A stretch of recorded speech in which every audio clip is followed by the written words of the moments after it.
वरुण और राजेश के बीच लड़ाई होना शुरू हो गई थी और बाकी के लोग ये सब देख रहे थे। नीरज अभी भी ना जाने क्या सोच रहा था। निर्देशक मनोहर और दिवेश दोनों एक दूसरे का चेहरा देख रहे थे। उन्हें सच में कुछ समझ नहीं आ रहा था कि उनके सामने आखिर क्या हो रहा है। मनोहर और दिवेश ने जाकर राजेश और वरुण को पकड़ लिया और दोनों राजेश और वरुण को समझाने लगे। तभी दिवेश ने राजेश को एक जगह पर बैठाकर उससे पूछा कि उसके साथ आखिर क्या हुआ था। लेकिन दरवाजे के उस पार से राजेश की प्रेमिका पल्लवी की आवाज अब भी कमरे में आ रही थी। राजेश ने दोनों कानों पर हाथ रखते हुए कहा, मुझे पता है तुम नहीं हो, मुझे पता है कि तुम मेरी भी जान लेना चाहती हो, लेकिन मैं मरना नहीं चाहता। सुन रही हो ना तुम? सुन रही हो या नहीं? तभी दरवाजे के उस पार से एक आवाज एकदम से बदल गई और एक डरावनी सी आवाज ने बोलना शुरू किया, कब तक यहां बैठे रहोगे? तुम सबको बाहर आना ही पड़ेगा, क्योंकि यहाँ वही होता है जो हम चाहते हैं। ये हमारी दुनिया है, यहाँ वक्त भी हमारे हिसाब से चलता है। जो यहाँ एक बार आता है वो बाहर की दुनिया के लिए हमेशा हमेशा के लिए मर जाता है। ये कहने के बाद से जोर जोर से हंसने की आवाज से कमरे में बैठे सभी लोग को डर के मारे पसीना आने लगा। नीरज के पास एक कांच का लेप पड़ा हुआ था, जिसे नीरज ने उठाकर दरवाजे पे मार दिया।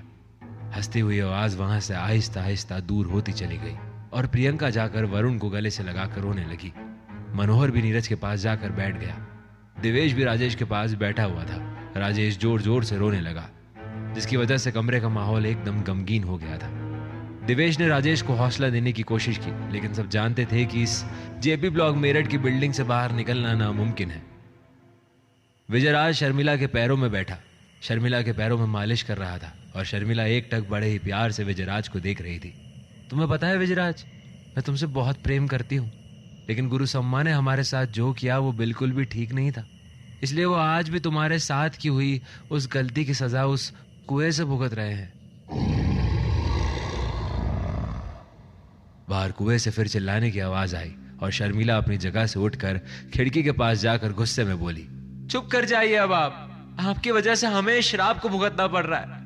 मेरे पिताजी को अगर आपने ना बताया होता कि मैं विजयराज से प्रेम करती हूँ, अगर आपने मेरे पिताजी के साथ मिलकर अपने तंत्र विद्या से मेरे विजयराज को बिल्ली ना बनाया होता, तो मैं भी अपनी माता से सीखी हुई तंत्र विद्या का इस्तेमाल करके आपको इस कुएं में ना बांधती। अब चिल्लाते रहिए आप जब तक कोई मेरी दादी को उस कमरे से बाहर नहीं निकालता, जब तक मेरी दादी मेरी माँ की तरह दिखने वाली लड़की का कलेजा नहीं खा लेती, जब तक उसे आराम नहीं मिलेगा। हम सब पे इसी तरह चिल्लाते रहिए। विजयराज ने शर्मिला के पास आकर कहा, अब ज्यादा समय नहीं लगेगा।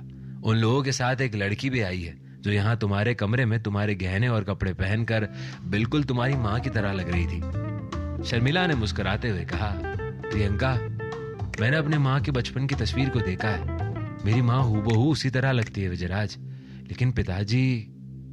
शर्मिला बोलने लगी, तभी विजयराज ने उसकी बात काटते हुए कहा, कितने दिनों तक?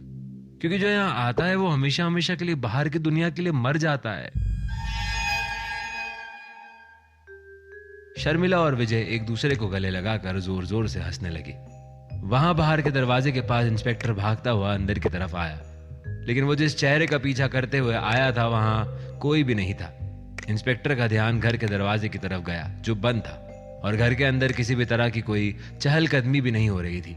तभी गेट के पास खड़ा कांस्टेबल बोला, सर चले, रात बहुत हो गई है और अब भूख भी लग रही है सर, और नींद भी। इंस्पेक्टर ने मुड़कर कांस्टेबल की तरफ देखकर कहा, हाँ चल चल, गाड़ी स्टार्ट कर, मैं आ रहा हूं। कांस्टेबल गाड़ी के अंदर चला गया और गाड़ी को स्टार्ट करने लगा। इंस्पेक्टर यहाँ दरवाजे की तरफ जाने लगा। तभी कांस्टेबल ने फिर से बोला, जनाब ये माशूका हमसे स्टार्ट नहीं हो रही है।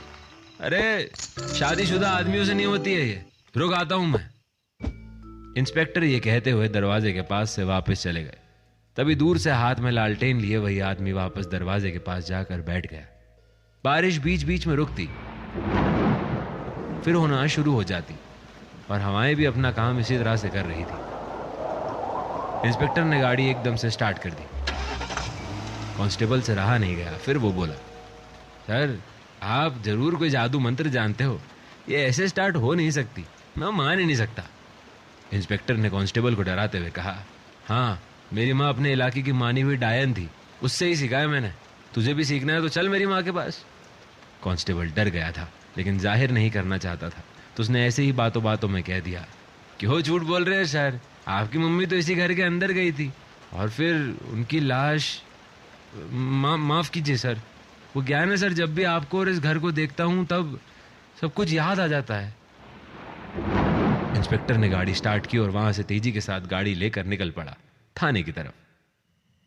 वहां सुरक्षित कमरे में सब लोग मायूस होकर बैठे थे कि तभी दिवेश ने राजेश से पूछा, तुम इस जगह के बारे में क्या जानते हो और तुम यहां तक पहुंचे कैसे? राजेश ने दिवेश को बताना शुरू करा, देखिए सर, मैं यहाँ इस घर के बारे में कुछ नहीं जानता था, मैं तो दिल्ली काम करता हूँ। राजेश उन्हें अपनी कहानी सुनाने लगा। मैं एक कंपनी में काम करता था जहां मेरी मुलाकात पल्लवी से हुई। पल्लवी मुझसे बहुत प्यार करती थी, ऐसा वो मुझसे कहती थी, लेकिन मुझे उसकी बातों पर पता नहीं क्यों यकीन नहीं होता था। एक बार उसने मेरे ऑफिस में सबके सामने मेरा हाथ पकड़ लिया था, लेकिन उसका ऐसा करना मुझे अजीब लगा। वो कहीं भी मुझे गले लगा लेती थी, ऐसे जैसे वो मुझ पर अपना हक बना रही हो।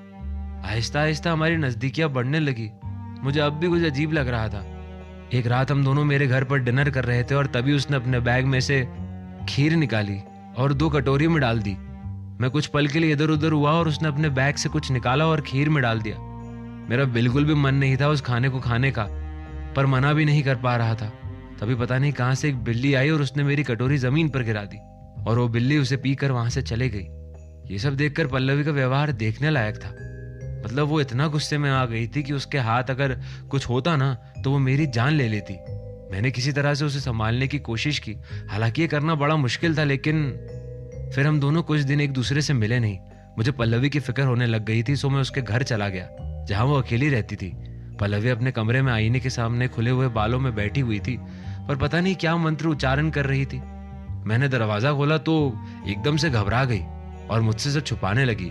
तो मैंने उससे कहा कि मुझे पता है ये सब क्या होता है। तो उसने मुझे बताया कि उसे सपने में एक घर दिखता है, कभी ना खत्म होने वाला घर, जहां समय भी उसी घर के हिसाब से चलता है और जहां लोग जाते नहीं बुलाए जाते हैं। उसने मुझे कई बार बताया, लेकिन मुझे सब मजाक लगता था। एक दिन मैं उसे लेकर एक साइकेट्रिस्ट के पास गया। उसने मेरे सामने पल्लवी का ट्रीटमेंट किया। तब मैंने पहली बार पल्लवी का वो रूप देखा जिसे देखकर डॉक्टर भी वहां से भाग गया और मुझे ऐसा लग रहा था जैसे कोई चाहता था कि मैं वहां से कहीं ना जाऊं। और पल्लवी डरावनी आवाज में बोली, मुझे मेरे घर जाना है, मेरा घर, जेपी ब्लॉक मेरठ की मेरी इमारत, मेरा घर। मैंने हिम्मत करके पूछने की कोशिश की तो उसने मुझे मेरी गर्दन से पकड़कर हवा में उठा लिया। मैं एकदम से चिल्लाया, बचाओ,